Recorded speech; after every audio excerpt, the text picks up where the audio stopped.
Itangazo rya RIB ku ifatwa rya Paul Rusesabagina.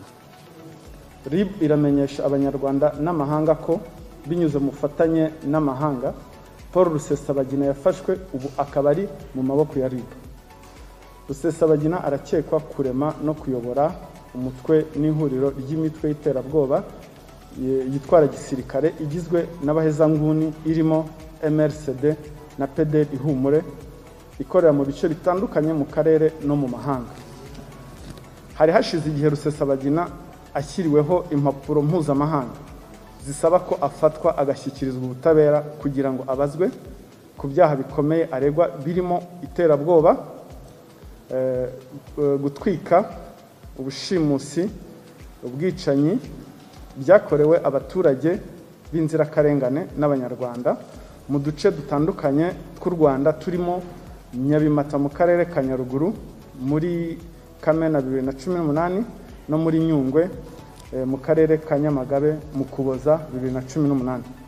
Ukekwa afungiye kuri sitasiyo ya polisi iri Remera mu gihe dosiye ye iri gukorwa kugira ngo ishyikirizwe ubushinjacyaha mu gihe kigenwe n'itegeko.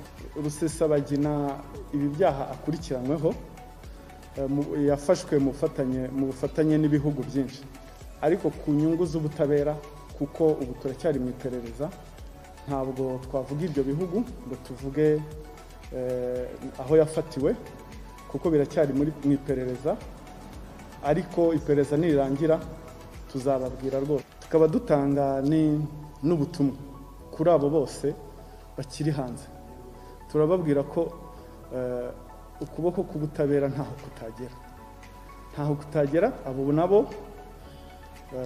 mu minsi mike bazafatwa. Ubushobozi burahari, ubushake burahari, ndetse na cooperation n'ibindi bihugu, kuko ubu ngubu nta gihugu na kimwe gishyigikiye iterabwoba, gishyigikiye ko abantu bapfa mu bindi bihugu. So ubwo n'abandi nabo it's a matter of time, nabo bazafatwa, kuko nta muntu wakwica abanyarwanda ngo yidegembye, nta muntu wakwica abantu ngo yidegembye yumve ko atafatwa. Kuboko k'ubutabera ni kurekure, tuzamugira.